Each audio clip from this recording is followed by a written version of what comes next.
Thank you, everybody. It's a delight to be back here again. It has been a while, actually, and Ian's done a fantastic job taking over from the CEFC, and it's going from strength to strength.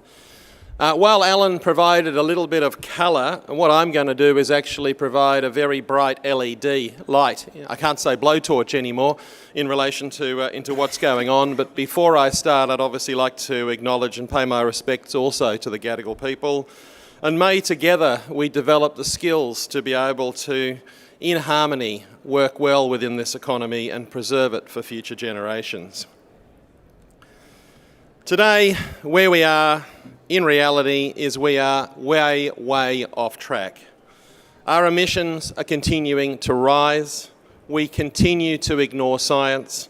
We won't achieve the Paris commitment. The government's pathway that they've adopted for the last 5 years has been totally irresponsible. Major policy intervention will now be required across every sector of the economy. Renewables have won. They are the cheapest form of power in the market, and renewables are now going to win for chemicals, for plastics, for exports, and that's all arriving soon. Renewables are going to provide the jobs, the future jobs and the future exports. We won't be riding on the sheep's back, we'll be riding on the back of sun and wind and renewables in this country. Policy and regulatory leadership has been a failure of unmitigated proportion. So I'm going to look at where we are and where we're going and what's coming up in the next year, hopefully, if we have a change of government.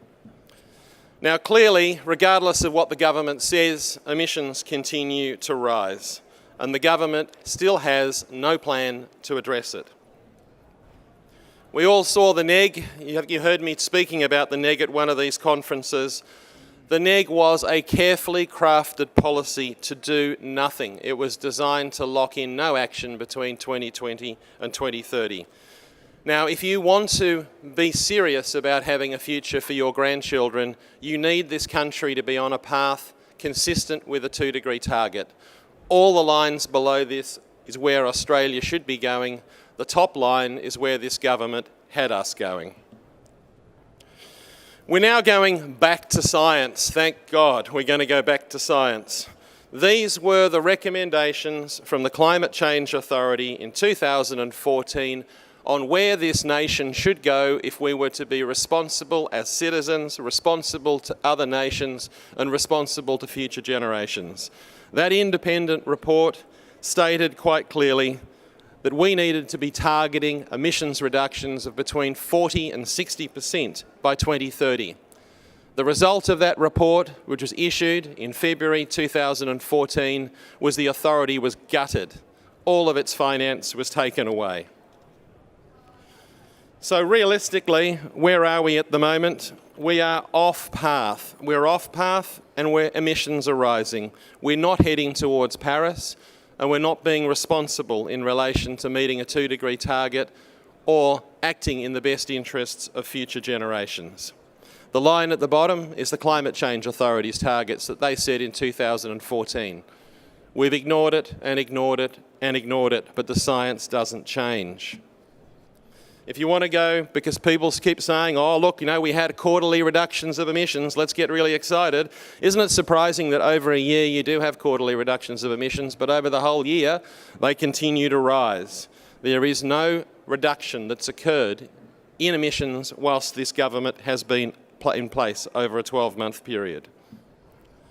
Now, I received this. I'm in the wonderful seat of Kooyong, and the candidate that I'm standing against issued a letter at $100,000 of expense, your money, taxpayers' expense, including the Climate Solutions Package, which is a totally discredited package. He claims that he takes his role seriously as a custodian of the environment. He claims that he cares for families. Yet this government has had no policy in place to reduce emissions, and every year they've risen. It's $100,000 of taxpayers' expense. That's the type of money. He's spending $1 million trying to stay in power. So going back to other groups, this is the works from Climate Works Australia. They looked at all the government policies and said, look, if the government actually implemented its current policies, where would we be in 2030? and they indicated that we'd be 11% below. We're meant to be 26% below, but actually, if you want to look after your kids and you want to be consistent with 2 degrees and you want to get to net zero by 2050, you need to be 55% below. So what does that mean? They said, let's assume Labor wins here, and this wasn't their analysis about let's assume Labor wins, but they said, if you wanted to come back on track, what do you need to do? And quite simply, you go to the sectors where reducing emissions is cheap and effective. So they said, electricity sector, got to come down, 68% below. Industrial sector and waste sector, it's harder. Let's be honest, it's harder. You're only going to get 30% below. Buildings, dead easy. Once you decarbonise the electricity system, it's a knock-on into buildings. So buildings at least 68, they become a little bit more efficient because we do things like, a bit of insulation always helps. So 69% for the building sector's easy. Transport, critically hard. Really hard. Population's growing, still got more cars, still got more trucks, still moving stuff around. Transport's hard and expensive. So actually they didn't think you could do any more than 4% economically in that sector. And finally, we come around to the land sector, and God damn it, you got to stop clearing the trees and you got to start planting. So you go through, the economics of this can easily be done. It isn't scary. Sector by sector, you look at the sectors which are cheap to act in, we act in those sectors, we look on the knock-on effects, and we can achieve these type of targets and get back on track.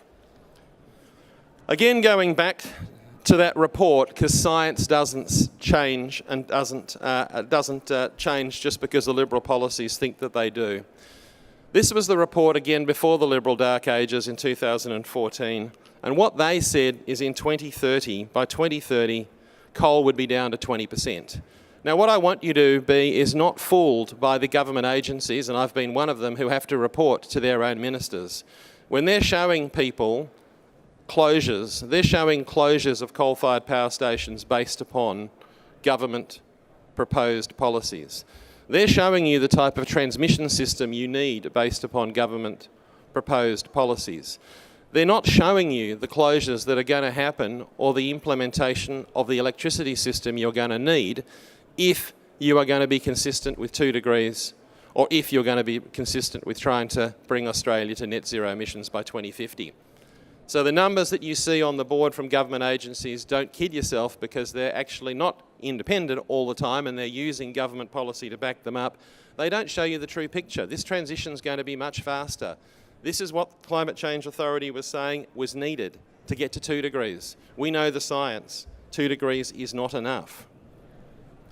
So Labor is proposing their policies. They're still coming out. Details coming. It looks like a 50% renewable energy target from what we hear. It looks like 45% national emissions with 5-yearly reviews. We heard about the Just Transition Authority, lots more batteries, lots more work on energy productivity, more money for ARENA, more money for CEFC, it's all good. $5 billion for Energy Security Fund, and some more work in the hydrogen sector. So they're proposing all of that. That looks pretty clear. But what we don't know quite yet is how the NEG is going to be implemented. If they're going to implement this through the NEG, what emissions target are they going to have in the NEG? If they're going to run a NEG, are we going to be able to trade the dispatchable qualities of electricity, and are we going to be able to trade the emissions quality of electricity? We hear they're going to use the baseline and credit system. Well, will that work effectively? And how will they prevent carbon dumping? Because let's be honest here, Australian industry doesn't want to be rendered uncompetitive, but we have to be honest and we have to get on with reducing emissions. But we have to make sure that imports into this country are not coming with an unfair competitive advantage because they're loaded with carbon which those countries don't pay for. And we have to make sure our exporters are not rendered uncompetitive because they're making their commodities in Australia or their products in Australia where they do care and they are charged for carbon. So the next question is, will renewable energy projects that elect not to participate in the RET be able to generate emissions trading credits themselves? I think very important and should be. And then we get around to the vexed point of foreign carbon credits. What percentage and how many and how much will we be able to deal with? So what we have to do is let's just for the moment review the horror story that we've all been through. This is a lived horror story. 10 years of horror. RET, baseline credit system, carbon tax, emission trading, clean energy target, a NEG, virtual lack of transmission investment because no one was able to allow to forecast that we were going to transfer our energy system. We've got a government who's threatening to acquire coal-fired power stations. We've got a government threatening to use taxpayer money to build them. We're talking about price controls, and then finally we end up with fair dinkum power. Is this new government coming in going to end this? Or as I looked at the Australian this morning, are we back to carbon wars all over again? The only way you are going to stop carbon wars is if there is a change of government and people support the new policies of that change of government. And again, we don't have the Greens sitting as at one end saying nothing's perfect and therefore they reject it, and the climate change deniers at the other saying we should be doing nothing. Look, importantly, time is running out, and when people talk about time running out, you need to talk about what the lock-in effect is here, and I want people to think seriously about this slide. Alan should know what's going to happen in the future. If he read the 1.5 degree IPCC report, he would know quite clearly how serious the consequences are. But what we need to do is look forward to the time when we lock in the carbon emissions which will create the temperature forcing, and be very clear that during the term of this government, they walked past the destruction of the Great Barrier Reef. They allowed global emissions to pass 400 parts per million. We're at now 14. At 400 parts per million, 1.5 degrees is basically locked in. The Great Barrier Reef would be wiped out. We are heading towards 2.5 degrees. We just can't see the temperature, or 2 degrees. We can't see the temperature impact now, but we know the temperature impact from the carbon emissions. We're walking into the destruction of things. We're passing these points. And this government, with their Environment Minister, who has this information available to them, has ignored our future, our safety, and hasn't kept us safe or our environment safe or our future and our children safe. So what do you do under those circumstances? What should you do? Well, I'm doing it. And I'm basically saying, if you want to get something done and it's wrong, you've got to clearly act. You've got to change government. You've got to change government policies. The question is what are you doing? Are you going to act? And if you want to fight against fossil fuel companies who are pouring money onto the other side of the table, what are you doing? Are you putting any money on the other side of the table, or are you letting them just go to the casino and enjoy all this and put money on their side? If you want to wake up tomorrow knowing that this election is a turning point election for you and your industry, are you going to not stand up? Are you not going to participate in this election campaign? Are you not going to donate, participate and support candidates who are standing up to try and make sure that we don't walk past these points again? It's your point now.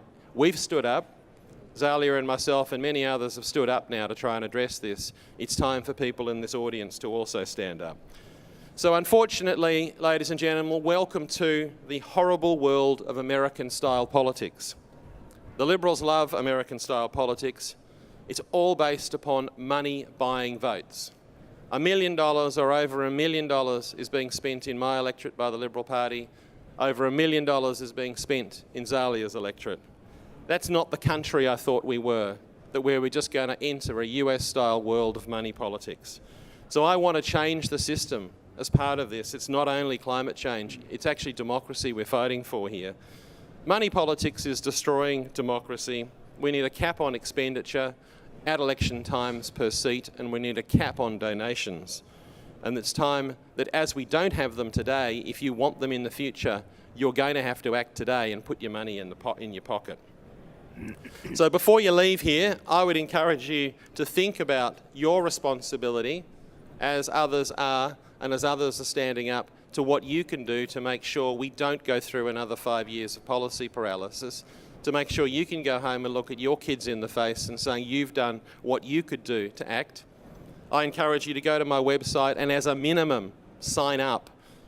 Just log on so that you can get information. Participate, join Zalia's one. It's a campaign of people. This is a citizens' campaign. We must win this, seat by seat.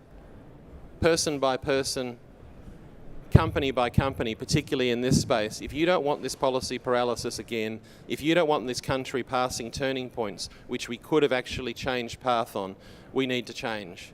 And you need to change, and we need your support. So thank you.